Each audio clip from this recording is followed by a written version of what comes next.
हाँ जी, सਤਿ ਸ਼੍ਰੀ ਅਕਾਲ ਜੀ। ਇੱਕ ਵਾਰ ਬਹੁਤ-ਬਹੁਤ ਸਵਾਗਤ ਹੈ ਤੁਹਾਡਾ ਸਾਰਿਆਂ ਦਾ ਫਿਰ ਤੋਂ ਇਹ ਸਮਾਜਿਕ ਸਿੱਖਿਆ ਕਲਾਸ ਦੇ ਵਿੱਚ। ਤਾਂ 8ਵੀਂ ਸ਼੍ਰੇਣੀ ਦਾ ਜਿਹੜਾ ਲੈਸਨ ਆ ਅੱਜ ਅਸੀਂ ਕਰ ਰਹੇ ਹਾਂ। ਠੀਕ ਹੈ, ਤਾਂ ਲੈਸਨ ਸਾਹਮਣੇ ਤੁਹਾਡੇ ਲਿਖਿਆ ਹੋਇਆ ਹੈਗੀ ਜੀ।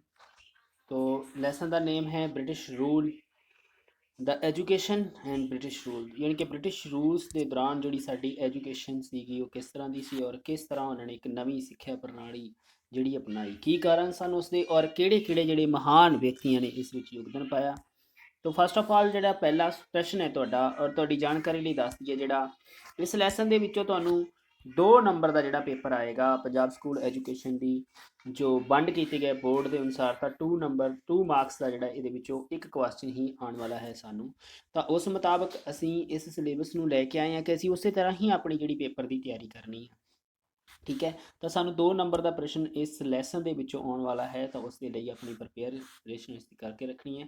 ਤਾਂ ਪਹਿਲਾ ਸਵਾਲ ਹੈ ਜਿਵੇਂ ਨਵੀਂ ਵਿਦਿਅਕ ਪ੍ਰਣਾਲੀ ਤੋਂ ਤੁਹਾਡਾ ਕੀ ਮਤਲਬ ਹੈ। ਨਾਲ ਨਾਲ ਤੁਹਾਨੂੰ ਇੰਗਲਿਸ਼ ਮੀਡੀਅਮ ਦੇ ਵਿੱਚ ਵੀ ਨੋਟਸ ਪ੍ਰੋਵਾਈਡ ਨੇ, ਤਾਂ ਅੱਛੇ ਤਰੀਕੇ ਦੇ ਨਾਲ ਆਪਣੀ ਇੰਗਲਿਸ਼ ਮੀਡੀਅਮ ਦੇ ਵਿੱਚ ਵੀ ਤੁਸੀਂ ਜੋ ਤਿਆਰੀ ਹੈ ਉਹ ਕਰ ਸਕਦੇ ਆ। ਠੀਕ ਹੈ ਜੀ। ਜੋ ਅੰਗਰੇਜ਼ਾਂ ਨੇ ਭਾਰਤ ਵਿੱਚ ਨਵੀਂ ਸਿੱਖਿਆ ਪ੍ਰਣਾਲੀ ਸ਼ੁਰੂ ਕੀਤੀ, ਇਹ ਸਵੈ ਵਿਚਾਰ ਦੇ ਸਿਧਾਂਤ ਤੇ ਆਧਾਰ ਸੀ। ਤੋਂ ਜੋ ਜਿਹੜੀ ਅੰਗਰੇਜ਼ਾਂ ਦੀ ਸਿੱਖਿਆ ਪ੍ਰਣਾਲੀ ਸੀਗੀ ਉਹ ਅਸੀਂ ਪੜ੍ਹੀਏ ਤਾਂ ਸਵੈ ਵਿਚਾਰ ਦੇ ਆਧਾਰ ਤੇ ਜਿਹੜੀ ਇਹ ਆਧਾਰਿਤ ਸੀਗੀ, ਸਵੈ ਵਿਚਾਰ ਤੇ।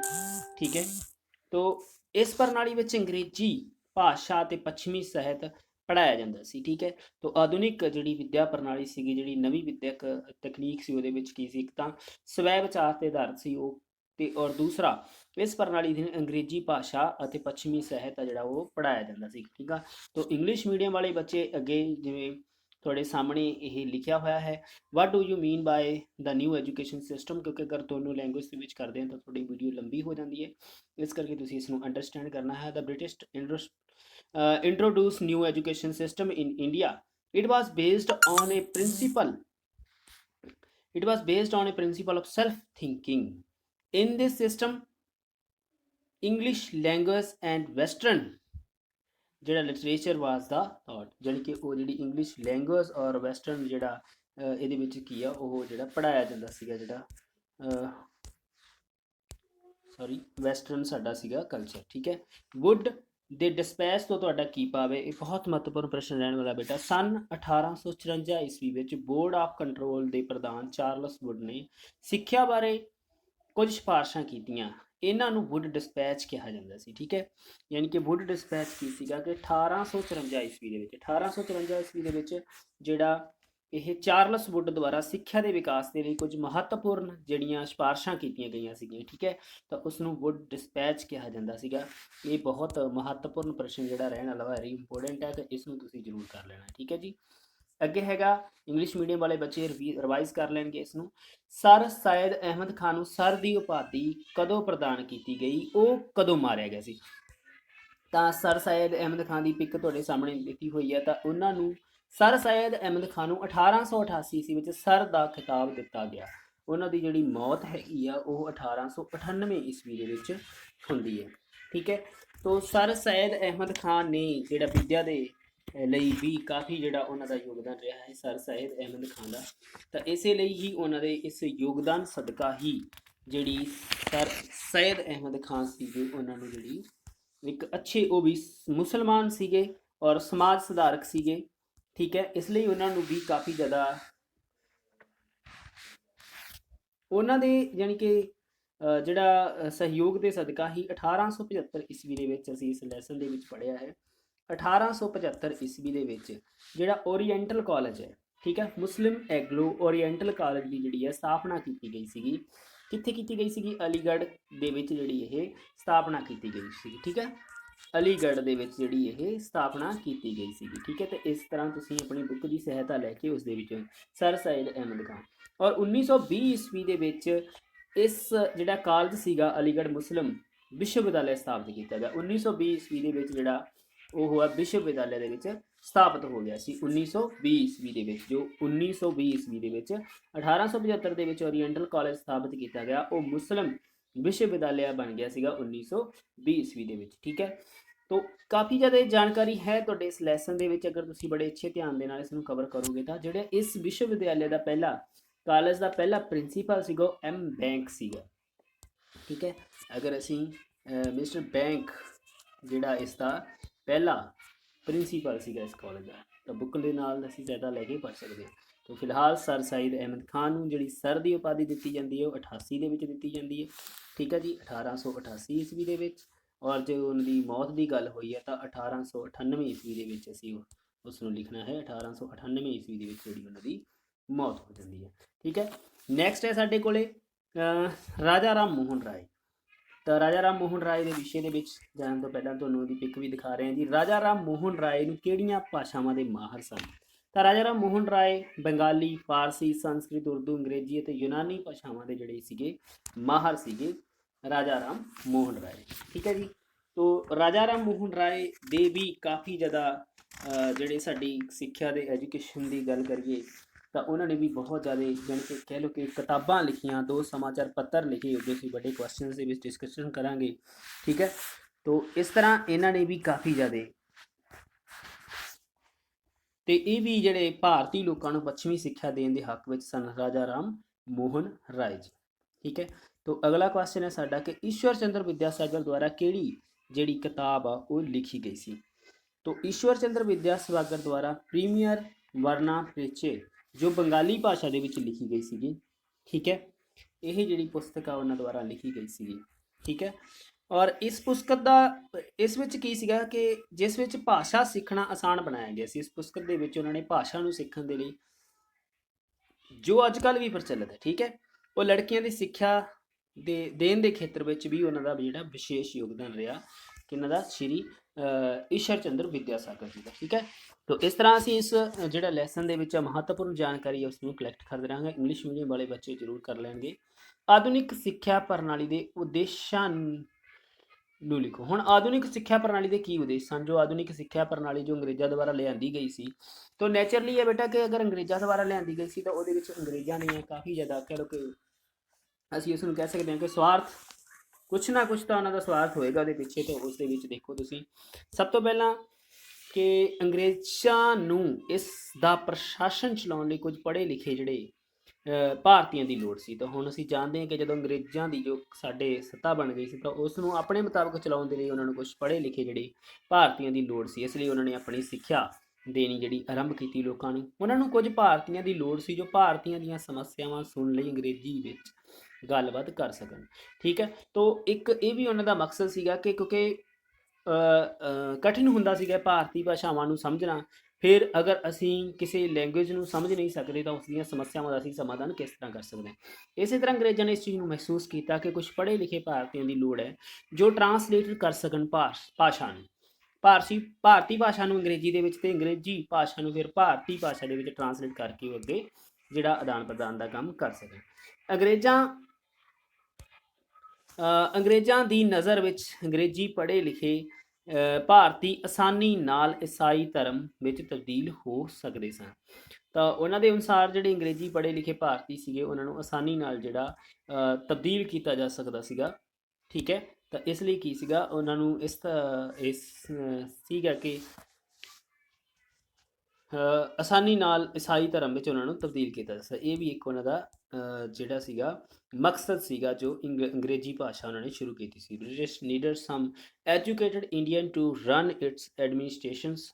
ਦੇ needed some Indians who could communicate, ਠੀਕ ਹੈ। ਕਮਿਊਨੀਕੇਟ ਯਾਨੀ ਕਿ ਉਹਨਾਂ ਦਾ ਟਰਾਂਸਲੇਸ਼ਨ ਹੋ ਸਕੇ in English to listen the problems of Indians.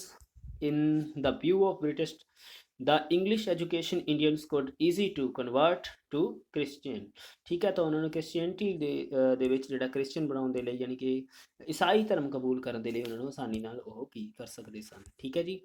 ਤੋ ਨੈਕਸਟ ਹੈ ਸਾਡੇ ਕੋਲੇ ਸਿੱਖਿਆ ਬਾਰੇ ਹੰਟਰ ਕਮਿਸ਼ਨ ਦੀਆਂ ਸਿਫਾਰਸ਼ਾਂ ਦਾ ਜਿਹੜਾ ਅਸੀਂ ਅੱਗੇ ਲਿਖਣਾ ਹੈ।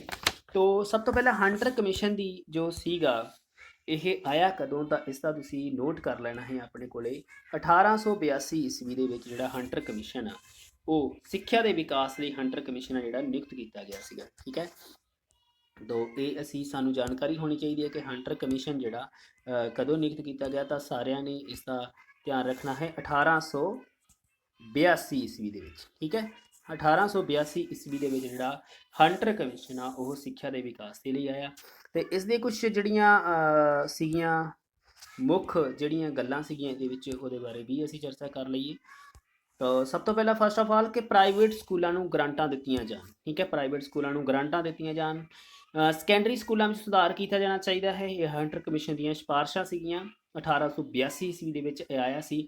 ਔਰਤਾਂ ਦੀ ਸਿੱਖਿਆ ਲਈ ਵਿਸ਼ੇਸ਼ ਪ੍ਰਬੰਧ ਕੀਤੇ ਜਾਣੇ ਚਾਹੀਦੇ, ਠੀਕ ਹੈ। ਔਰ ਵਿਦਿਆਰਥੀਆਂ ਨੂੰ ਸਰੀਰਕ ਸਿੱਖਿਆ ਦਿੱਤੀ ਜਾਣੀ ਚਾਹੀਦੀ ਹੈ। ਇਹ ਜੋ ਹੰਟਰ ਕਮਿਸ਼ਨ ਦੀਆਂ ਮੁੱਖ ਸਿਫਾਰਸ਼ਾਂ ਸੀਗੀਆਂ। ਔਰ ਤੁਹਾਡੀ ਜਾਣਕਾਰੀ ਲਈ ਦੱਸ ਦਈਏ ਕਿ ਹੰਟਰ ਕਮਿਸ਼ਨ ਦੀਆਂ ਸਾਰੀਆਂ ਸਿਫਾਰਸ਼ਾਂ ਜਿਹੜੀਆਂ ਸਰਕਾਰ ਵੱਲੋਂ ਕੀ ਆ ਮੰਨ ਲਈਆਂ ਗਈਆਂ ਸੀ, ਇਹਨਾਂ ਨੂੰ ਯੈਸ ਕਰ ਦਿੱਤਾ ਗਿਆ ਸੀ, ਠੀਕ ਹੈ। ਤੋ ਇਹ ਵੀ ਅਸੀਂ ਇਸ ਨੂੰ ਵੀ ਅਸੀਂ ਧਿਆਨ ਵਿੱਚ ਰੱਖਣਾ ਹੈ। ਔਰ 1882 ਨਹੀਂ ਭੁੱਲਣਾ ਹੈ ਅਸੀਂ ਕਿ 1882 ਈਸਵੀ ਦੇ ਵਿੱਚ ਜਿਹੜਾ ਹੰਟਰ ਕਮਿਸ਼ਨ ਆ ਉਹ ਆਇਆ ਸੀਗਾ, ਠੀਕ ਹੈ ਜੀ। ਤੋ ਨੈਕਸਟ ਕੁਐਸਚਨ ਹੈ ਸਾਡਾ ਇੰਗਲਿਸ਼ ਮੀਡੀਅਮ ਦਾ, ਤੁਸੀਂ ਰਿਵਾਈਜ਼ ਕਰ ਲੈਣਾ ਹੈ, ਠੀਕ ਹੈ। ਪੱਛਮੀ ਸਿੱਖਿਆ ਪ੍ਰਣਾਲੀ ਦੇ ਪ੍ਰਭਾਵਾਂ ਨੂੰ ਲਿਖੋ। ਹੁਣ ਪੱਛਮੀ ਸਿੱਖਿਆ ਪ੍ਰਣਾਲੀ ਦੇ ਪ੍ਰਭਾਵ ਕੀ ਪਏ, ਤਾਂ ਅਸੀਂ ਪਹਿਲਾਂ ਪੜ੍ਹਿਆ ਕਿ ਪੱਛਮੀ ਸਿੱਖਿਆ ਦਾ ਉਦੇਸ਼ ਕੀ ਸੀਗਾ, ਕੀ ਕਾਰਨ ਸੀ ਕਿ ਪੱਛਮੀ ਸਿੱਖਿਆ ਲਿਆਂਦੀ ਗਈ। ਪਰ ਇਸ ਦੇ ਨਾਲ ਕੁਝ ਪ੍ਰਭਾਵ ਪਏ। ਕੀ ਪ੍ਰਭਾਵ ਸਨ ਕਿ ਭਾਰਤ ਵਿੱਚ ਸੱਭਿਆਚਾਰ ਵਿੱਚ ਮੰਤਰੀ ਕਲਚਰ ਆਇਆ। ਮੰਤਰੀ ਕਲਚਰ ਯਾਨੀ ਕਿ ਕਲਰਕੀ ਜਿਹੜਾ ਕਲਚਰ ਆ ਉਹ ਆਇਆ ਭਾਰਤੀ ਸੱਭਿਆਸ ਦੇ ਵਿੱਚ, ਠੀਕ ਹੈ। ਕਲਰਕੀ ਜਿਹੜਾ ਕਲਚਰ ਆ ਉਹ ਆਇਆ, ਠੀਕ ਹੈ। ਉਸ ਤੋਂ ਬਾਅਦ ਅਸੀਂ ਗੱਲ ਕਰੀਏ ਕਿ ਮਹਿੰਗੀ ਸਿੱਖਿਆ ਕਾਰਨ ਜ਼ਿਆਦਾਤਰ ਭਾਰਤੀ ਅਨਪੜ੍ਹ ਹੀ ਰਹੇ, ਕਿਉਂਕਿ ਜਿਹੜੀ ਪੱਛਮੀ ਸਿੱਖਿਆ ਸੀਗੀ ਉਹ ਜ਼ਿਆਦਾ ਮਹਿੰਗੀ ਸੀਗੀ, ਥੋੜ੍ਹੀ ਕੋਸਟਲੀ ਸੀਗੀ, ਇਸ ਕਰਕੇ ਬਹੁਤ ਸਾਰੇ ਭਾਰਤੀ ਉਸ ਨੂੰ ਪ੍ਰਾਪਤ ਨਹੀਂ ਕਰ ਸਕਦੇ ਸਨ। ਭਾਰਤੀ ਭਾਸ਼ਾਵਾਂ ਦਾ ਵਿਕਾਸ ਨਹੀਂ ਹੋ ਸਕਿਆ, ਕਿਉਂਕਿ ਜਦੋਂ ਪੱਛਮੀ ਸਿੱਖਿਆ ਆ ਗਈ ਤਾਂ ਅੰਗਰੇਜ਼ਾਂ ਦਾ ਕਹਿ ਲਓ ਕਿ ਸ਼ਾਸਨ ਸੀਗਾ ਸਾਡੇ ਦੇਸ਼ ਦੇ ਉੱਪਰ, ਉਹਨਾਂ ਦਾ ਕੰਟਰੋਲ ਸੀ, ਤਾਂ ਉਹਨਾਂ ਨੇ ਜ਼ਿਆਦਾ ਆਪਣੀਆਂ ਭਾਸ਼ਾਵਾਂ ਨੂੰ ਹੀ ਜਿਹੜਾ ਇਸ ਦੇ ਵਿੱਚ ਅੱਗੇ ਲਿਆਂਦਾ। ਤਾਂ ਭਾਰਤੀ ਜਿਹੜੀਆਂ ਭਾਸ਼ਾਵਾਂ ਸੀਗੀਆਂ, ਬਹੁਤ ਸਾਰੀਆਂ ਸਾਡੀਆਂ ਮੂਲ ਭਾਸ਼ਾਵਾਂ ਸੀਗੀਆਂ, ਉਹ ਉਹਨਾਂ ਦਾ ਵਿਕਾਸ ਨਹੀਂ ਹੋ ਸਕਿਆ। ਸਮਾਜ ਵਿੱਚੋਂ ਵਹਿਮਾਂ ਭਰਮਾਂ ਨੂੰ ਦੂਰ ਕੀਤਾ ਜਾ ਸਕਦਾ, ਯਾਨੀ ਕਿ ਕੀਤਾ ਗਿਆ, ਠੀਕ ਹੈ। ਤੋ ਜੋ ਨਵੀਂ ਐਜੂਕੇਸ਼ਨ ਪਾਲਿਸੀ ਸੀਗੀ ਉਸ ਦੇ ਅਨੁਸਾਰ, ਪੱਛਮੀ ਸਿੱਖਿਆ ਦੇ ਅਨੁਸਾਰ ਬਹੁਤ ਸਾਰੀਆਂ ਜਿਹੜੀਆਂ ਸਾਡੀ ਵਹਿਮ ਭਰਮ ਸੀਗੇ, ਬੁਰਾਈਆਂ ਸੀਗੇ, ਉਹਨਾਂ ਨੂੰ ਖਤਮ ਕੀਤਾ ਗਿਆ। ਭਾਰਤੀਆਂ ਨੇ ਦੂਜੇ ਦੇਸ਼ਾਂ ਦੇ ਇਤਿਹਾਸ ਦਾ ਅਧਿਐਨ ਕੀਤਾ ਅਤੇ ਭਾਰਤ ਦੀ ਆਜ਼ਾਦੀ ਵਿੱਚ ਯੋਗਦਾਨ ਪਾਇਆ। ਫਿਰ ਭਾਰਤੀਆਂ ਨੇ ਵੀ ਦੂਸਰੇ ਦੇਸ਼ਾਂ ਦਾ ਅਧਿਐਨ ਕੀਤਾ, ਕਿਉਂਕਿ ਜਦ ਅਸੀਂ ਕਿਸੇ ਹੋਰ ਲੈਂਗੁਏਜ ਨੂੰ ਪੜ੍ਹਦੇ ਹਾਂ ਤਾਂ ਉਹਦੇ ਵਿੱਚ ਕਹਾਣੀਆਂ ਤੋਂ ਪ੍ਰੇਰਨਾਦਾਇਕ ਬਹੁਤ ਸਾਰੇ ਪ੍ਰਸੰਗ ਜਿਹੜੇ ਉਹਨਾਂ ਨੇ ਪੜ੍ਹੇ, ਔਰ ਉਸ ਦੇ ਆਧਾਰ 'ਤੇ ਉਹਨਾਂ ਨੇ ਫਿਰ ਆਪਣੇ ਆਪ ਨੂੰ ਆਜ਼ਾਦ ਕਰਵਾਉਣਾ ਜਿਹੜਾ ਉਹਨਾਂ ਨੇ ਸਮਝ ਆ ਗਈ ਕਿ ਭਾਰਤੀਆਂ ਨੂੰ ਅਸੀਂ ਵੀ ਜਿਹੜੇ ਅੰਗਰੇਜ਼ਾਂ ਤੋਂ ਆਜ਼ਾਦ ਹੋ ਸਕਦੇ ਹਾਂ, ਠੀਕ ਹੈ। ਤੋ ਅੱਗੇ ਨੈਕਸਟ ਕੁਐਸਚਨ ਹੈ ਸਾਡਾ, ਤੋ ਇਹ ਇੰਗਲਿਸ਼ ਮੀਡੀਅਮ ਦੇ ਵਿੱਚ ਹੈ। ਬੱਚੇ ਜ਼ਰੂਰ ਆਪਣਾ ਸਕਰੀਨਸ਼ਾਟ ਲੈ ਕੇ ਜਾਂ ਪਾਊਜ਼ ਕਰਕੇ ਵੀਡੀਓ ਨੂੰ ਸਮਝਣਗੇ, ਇਸ ਨੂੰ ਪੜ੍ਹ ਲੈਣਗੇ। ਆਧੁਨਿਕ ਸਿੱਖਿਆ ਪ੍ਰਣਾਲੀ ਦੇ ਵਾਧੇ ਬਾਰੇ ਦੱਸੋ। ਤਾਂ ਆਧੁਨਿਕ ਸਿੱਖਿਆ ਪ੍ਰਣਾਲੀ ਦੇ ਵਾਧੇ ਬਾਰੇ ਯਾਨੀ ਕਿ ਕਿਸ ਤਰ੍ਹਾਂ ਉਸ ਦਾ ਵਿਕਾਸ ਹੋਇਆ। ਤਾਂ ਆਧੁਨਿਕ ਸਿੱਖਿਆ ਪ੍ਰਣਾਲੀ ਵਿੱਚ ਨਵੇਂ ਸਕੂਲ, ਕਾਲਜ ਅਤੇ ਯੂਨੀਵਰਸਿਟੀਆਂ ਦੀ ਸਥਾਪਨਾ ਕੀਤੀ ਗਈ। ਪੱਕਾ ਸਿਲੇਬਸ ਸੀ ਇਸ ਦਾ। ਕਈ ਭਾਰਤੀ ਸੁਧਾਰਕਾਂ ਨੇ ਵੀ ਵਿਦਿਅਕ ਸੰਸਥਾਵਾਂ ਦੀ ਸਥਾਪਨਾ ਕਰਕੇ ਅਤੇ ਵੱਖ-ਵੱਖ ਪੁਸਤਕਾਂ ਪ੍ਰਕਾਸ਼ਿਤ ਕਰਕੇ ਸਿੱਖਿਆ ਵਿੱਚ ਯੋਗਦਾਨ ਪਾਇਆ। ਤਾਂ ਆਧੁਨਿਕ ਸਿੱਖਿਆ ਦੇ ਪੱਖ ਦੇ ਵਿੱਚ ਵੀ ਬਹੁਤ ਸਾਰੇ ਭਾਰਤੀ ਸੀ, ਜਿਨ੍ਹਾਂ ਦੇ ਵਿੱਚ ਰਾਜਾ ਰਾਮ ਮੋਹਨ ਰਾਏ ਵਰਗੇ, ਔਰ ਜੋ ਅਸੀਂ ਉੱਪਰ ਪੜ੍ਹ ਕੇ ਆਏ ਹਾਂ ਭਾਰਤੀਆਂ ਦਾ ਨਾਮ ਆ ਜਾਂਦਾ ਹੈ, ਠੀਕ ਹੈ। ਸਵਾਮੀ ਵਿਵੇਕਾਨੰਦ ਜੀ, ਈਸ਼ਵਰ ਚੰਦਰ ਵਿਦਿਆਸਾਗਰ ਜੀ ਵਰਗੇ ਮਹਾਨ ਸੁਧਾਰਕ ਸਨ, ਜਿਨ੍ਹਾਂ ਨੇ ਕਿ ਪੱਛਮੀ ਸਿੱਖਿਆ ਪ੍ਰਣਾਲੀ ਨੂੰ ਅਪਣਾਉਣ ਦੇ ਲਈ ਭਾਰਤੀਆਂ ਨੂੰ ਪ੍ਰੇਰਿਤ ਕੀਤਾ ਜਾਂ ਇਸ ਦੇ ਵਿੱਚ ਉਹਨਾਂ ਨੇ ਆਪਣਾ ਯੋਗਦਾਨ ਵੀ ਪਾਇਆ, ਠੀਕ ਹੈ। ਅਗਲਾ ਕੁਐਸਚਨ ਹੈ ਕਿ ਬੜੌਦਾ ਵਿੱਚ ਮਹਾਰਾਜਾ ਸਹਿਜੀ ਰਾਓ ਯੂਨੀਵਰਸਿਟੀ ਬਾਰੇ ਸੰਖੇਪ ਜਿਹੜੇ ਅਸੀਂ ਜਾਣਕਾਰੀ ਦੇਣੀ ਹੈ ਇਸ ਕੁਐਸਚਨ ਦੇ ਵਿੱਚ, ਠੀਕ ਹੈ। ਬੜੌਦਾ ਯੂਨੀਵਰਸਿਟੀ ਦੇ ਵਿੱਚ ਜਿਹੜੀ, ਠੀਕ ਹੈ।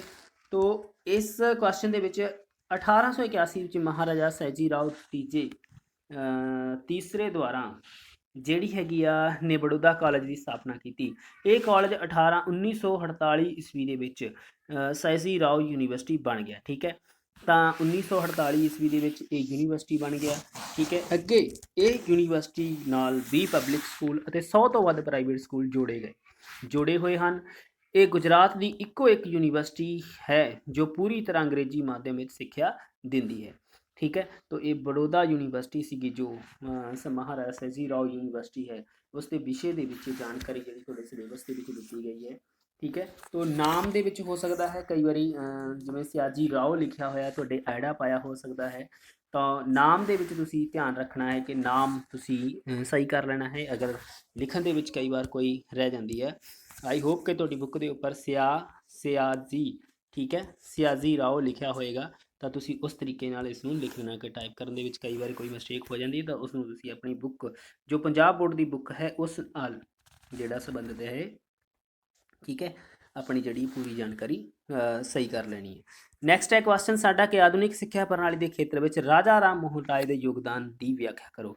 ਤਾਂ ਰਾਜਾ ਰਾਮ ਮੋਹਨ ਰਾਏ ਜੀ ਦੇ ਨਾਮ ਬਾਰੇ ਅਸੀਂ ਪਹਿਲਾਂ ਵੀ ਪੜ੍ਹਿਆ ਹੈ ਕਿ ਰਾਜਾ ਰਾਮ ਮੋਹਨ ਰਾਏ ਜੀ ਨੇ ਕੀ ਯੋਗਦਾਨ ਦਿੱਤਾ ਆਧੁਨਿਕ ਸਿੱਖਿਆ ਪ੍ਰਣਾਲੀ ਦੀ ਦੇ ਵਿੱਚ। ਤੋ ਰਾਜਾ ਰਾਮ ਮੋਹਨ ਰਾਏ ਜਿਹੜਾ ਭਾਰਤੀ ਲੋਕਾਂ ਦੇ ਵਿੱਚ ਪ੍ਰਚਲਿਤ ਜੋ ਵੀ ਅੰਧ ਵਿਸ਼ਵਾਸ ਸੀਗੇ, ਪਹਿਲਾਂ ਤੁਹਾਨੂੰ ਦੱਸ ਦਈਏ ਕਿ ਰੀਤੀ ਰਿਵਾਜ ਸੀਗੇ, ਉਹਨਾਂ ਨੂੰ ਖਤਮ ਕਰਕੇ ਸਿੱਖਿਆ ਦਾ ਵਿਕਾਸ ਕਰਨ ਦੇ ਯਤਨ ਵਿੱਚ ਸਨ। ਇਸ ਕਰਕੇ ਉਹਨਾਂ ਨੇ ਕੀ ਹੈ ਕਿ ਜਿਹੜੀ ਪੱਛਮੀ ਸਿੱਖਿਆ ਉਸ ਨੂੰ ਅਪਣਾਉਣ ਦੇ ਲਈ ਕਿਹਾ। ਤਾਂ ਬੁੱਧੀਜੀਵੀ ਸਨ ਇੱਕ, ਉਹਨਾਂ ਨੇ ਸਤੀ ਪ੍ਰਥਾ ਵਰਗੀਆਂ ਝੂਠੀਆਂ ਰਸਮਾਂ ਦੀ ਨਿਖੇਧੀ ਕੀਤੀ। ਤਾਂ ਸਤੀ ਪ੍ਰਥਾ ਦੇ ਬਾਰੇ ਵਿੱਚ ਗੱਲ ਹੋਈ ਹੈ ਤਾਂ ਸਤੀ ਪ੍ਰਥਾ ਵਿੱਚ ਜੋ ਹਿੰਦੂ ਧਰਮ ਦੇ ਵਿੱਚ ਪ੍ਰਚਲਿਤ ਸੀ ਕਿ ਜਦੋਂ ਕਿਸੇ ਔਰਤ ਦਾ ਕਿਸੇ ਪਤਨੀ ਦਾ ਪਤੀ ਮਰ ਜਾਂਦਾ ਸੀ ਤਾਂ ਉਸ ਨੂੰ ਜਿੰਦਾ ਹੀ ਉਸ ਦੀ ਚਿਖਾ ਦੇ ਵਿੱਚ ਜਲਣਾ ਪੈਂਦਾ ਸੀਗਾ। ਠੀਕ ਹੈ, ਬਹੁਤ ਸਾਰੀਆਂ ਇਸਤਰੀਆਂ ਆਪਣੀ ਮਰਜ਼ੀ ਦੇ ਨਾਲ ਸਤੀ ਹੁੰਦੀਆਂ ਸਨ, ਪਰ ਜ਼ਿਆਦਾਤਰ ਉਹਨਾਂ ਨੂੰ ਧੱਕੇ ਦੇ ਨਾਲ ਹੀ ਜਿਉਂਦੇ ਹੀ ਉਹਨਾਂ ਦੇ ਜਿਹੜੇ ਪਤੀ ਹੁੰਦੇ ਸੀ ਉਹਨਾਂ ਦੀ ਅੱਗ ਦੇ ਵਿੱਚ ਜਲਾ ਦਿੱਤਾ ਜਾਂਦਾ ਸੀਗਾ। ਠੀਕ ਹੈ, ਤੋ ਉਹਨਾਂ ਨੇ ਰਾਜਾ ਰਾਮ ਮੋਹਨ ਰਾਏ ਦੀ ਗੱਲ ਹੋ ਰਹੀ ਤੇ ਬੰਗਾਲੀ, ਫਾਰਸੀ, ਸੰਸਕ੍ਰਿਤੀ, ਉਰਦੂ, ਅੰਗਰੇਜ਼ੀ ਬਹੁਤ ਸਾਰੀਆਂ ਭਾਸ਼ਾਵਾਂ ਦਾ ਉਹਨਾਂ ਨੂੰ ਮਾਹਰ ਸੀਗੇ ਉਹਨਾਂ ਨੇ ਆਪਣੇ ਖਰਚੇ 'ਤੇ ਹੀ ਅਖਬਾਰ ਛਾਪੇ, ਕਿਤਾਬਾਂ ਲਿਖੀਆਂ ਅਤੇ ਸਕੂਲ ਖੋਲ੍ਹੇ ਤੇ ਕਾਲਜ ਖੋਲ੍ਹੇ। ਤੇ ਦੱਸ ਦਈਏ ਕਿ ਤੁਹਾਨੂੰ ਉਹਨਾਂ ਨੇ ਆਪਣੇ ਖਰਚੇ 'ਤੇ ਜੇ ਗੱਲ ਹੋਈ ਤਾਂ ਕਲਕੱਤਾ ਵਿੱਚ ਇੱਕ ਅੰਗਰੇਜ਼ੀ ਸਕੂਲ ਅਤੇ ਦੇਵਾਂਤ ਕਾਲਜ ਦੀ ਸਥਾਪਨਾ ਕੀਤੀ ਸੀਗੀ ਰਾਜਾ ਰਾਮ ਮੋਹਨ ਰਾਏ ਨੇ। ਇਹ ਤੁਸੀਂ ਨੋਟ ਕਰ ਲੈਣਾ ਹੈ ਕਿ ਉਹਨਾਂ ਨੇ ਕਿੱਥੇ ਖੋਲ੍ਹਿਆ ਸੀਗਾ ਇਹ ਕਾਲਜ ਜਾਂ ਸਕੂਲ, ਤਾਂ ਕਲਕੱਤਾ ਦਾ ਨਾਮ ਆ ਜਿਹੜਾ ਤੁਸੀਂ ਠੀਕ ਹੈ ਨੋਟ ਕਰਨਾ ਹੈ ਆਪਣੇ ਕੋਲੇ, ਕਲਕੱਤਾ। ਠੀਕ ਹੈ, ਤਾਂ ਕਲਕੱਤਾ ਦੇ ਵਿੱਚ ਉਹਨਾਂ ਨੇ ਜਿਹੜਾ ਅੰਗਰੇਜ਼ੀ ਸਕੂਲ ਖੋਲ੍ਹਿਆ ਸੀ ਤੇ ਦੇਵਾਂਤ ਕਾਲਜ, ਠੀਕ ਹੈ ਸੌਰੀ ਵਿਦਾਂਤ ਕਾਲਜ ਦੀ ਜਿਹੜੀ ਉਹਨਾਂ ਨੇ ਇੱਥੇ ਸਥਾਪਨਾ ਕੀਤੀ ਸੀ। ਆਧੁਨਿਕ ਸਿੱਖਿਆ ਪ੍ਰਣਾਲੀ ਦੇ ਖੇਤਰ ਵਿੱਚ ਸਵਾਮੀ ਦਇਆਨੰਦ ਸਰਸਵਤੀ ਦੇ ਯੋਗਦਾਨ ਦਾ ਵਰਣਨ ਕਰੋ। ਤਾਂ ਦਇਆਨੰਦ ਸਰਸਵਤੀ ਸੀਗੇ ਜੋ ਉਹ ਪੱਛਮੀ ਸਿੱਖਿਆ ਦੇ ਨਾਲ ਨਾਲ ਵੈਦਿਕ ਸਿੱਖਿਆ ਠੀਕ ਹੈ ਦੇਣ ਦੇ ਹੱਕ ਵਿੱਚ ਸਨ। ਉਸਨੇ ਭਾਰਤ ਵਿੱਚ ਬਹੁਤ ਸਾਰੇ ਸਕੂਲ, ਕਾਲਜ, ਗੁਰੂਕੁਲ ਸਥਾਪਿਤ ਕੀਤੇ। ਡੀਏਵੀ ਸਕੂਲ ਅਤੇ ਕਾਲਜ ਸਵਾਮੀ ਦਇਆਨੰਦ ਜੀ ਦੇ ਵਿਚਾਰਾਂ ਹੀ ਸਥਾਪਿਤ ਹੈ। ਤੋਂ 1886 ਈਸਵੀ ਵਿੱਚ ਜਦੋਂ ਦਇਆਨੰਦ ਸਰਸਵਤੀ ਦੀ ਮੌਤ ਹੁੰਦੀ ਹੈ, 1886 ਈਸਵੀ ਦੇ ਵਿੱਚ ਨੋਟ ਰੱਖਣਾ ਹੈ ਤੁਸੀਂ ਆਪਣੇ ਕੋਲੇ, 1886 ਈਸਵੀ ਦੇ ਵਿੱਚ ਉਹਨਾਂ ਦੀ ਜਦ ਮੌਤ ਹੁੰਦੀ ਹੈ ਤਾਂ ਲਾਹੌਰ ਵਿੱਚ ਦਇਆਨੰਦ ਐਂਗਲੋ ਸਰਸਵਤੀ ਜਿਹੜਾ ਅਸੀਂ ਅਗਰ ਪਿਛਲੀ ਵੀਡੀਓ ਦੇ ਵਿੱਚ ਦੱਸਿਆ ਸੀਗਾ ਕਿ ਦਇਆਨੰਦ ਐਂਗਲੋ ਸਕੂਲ ਹੈ ਜਿਹੜਾ ਉਹ ਖੋਲ੍ਹਿਆ ਗਿਆ ਸੀ। ਠੀਕ ਹੈ, ਇਸ ਤੋਂ ਬਾਅਦ 99 ਦੇ ਵਿੱਚ ਜਿਹੜਾ ਦਇਆਨੰਦ ਐਂਗਲੋ ਵੈਦਿਕ ਕਾਲਜ ਖੋਲ੍ਹਿਆ ਗਿਆ ਸੀ। ਤਾਂ ਇਸ ਤਰ੍ਹਾਂ ਅਸੀਂ ਇਸ ਤਰ੍ਹਾਂ ਦੇ ਜੋ ਇੱਕ ਦੋ ਸਨ ਆਉਣਗੇ ਸਾਡੇ ਕੋਲੇ। ਮੌਤ ਕਦੋਂ ਹੁੰਦੀ ਹੈ ਉਹ ਅਸੀਂ ਯਾਦ ਰੱਖਣਾ ਹੈ, 1886 ਈਸਵੀ ਦੇ ਵਿੱਚ ਜਿਹੜੀ ਉਹਨਾਂ ਦੀ ਡੈਥ ਹੁੰਦੀ ਹੈ। ਔਰ ਇਸੇ ਟਾਈਮ ਹੀ 86 ਮੌਤ ਤੋਂ ਪਿੱਛੋਂ ਯਾਦ ਵਿੱਚ ਜਿਹੜਾ ਲਾਹੌਰ ਵਿਖੇ ਜਿਹੜਾ ਦਇਆਨੰਦ ਐਂਗਲੋ ਸਕੂਲ ਹੈ ਜਿਹੜਾ ਉਹ ਖੋਲ੍ਹਿਆ ਗਿਆ ਸੀਗਾ। ਠੀਕ ਹੈ, ਲਾਹੌਰ ਦੇ ਵਿੱਚ ਜਿਹੜਾ ਇਹ ਯਾਦ ਰੱਖਣਾ ਹੈ ਤੁਸੀਂ, ਲਾਹੌਰ ਵਿੱਚ ਜਿਹੜਾ ਇਹ ਸਕੂਲ ਆ ਉਹਨਾਂ ਦੀ ਯਾਦ ਦੇ ਵਿੱਚ ਖੋਲ੍ਹਿਆ ਗਿਆ ਸੀ। ਠੀਕ ਹੈ ਬੇਟਾ, ਨੈਕਸਟ ਕੁਐਸਚਨ ਹੈ ਸਾਡਾ ਆਧੁਨਿਕ ਸਿੱਖਿਆ ਪ੍ਰਣਾਲੀ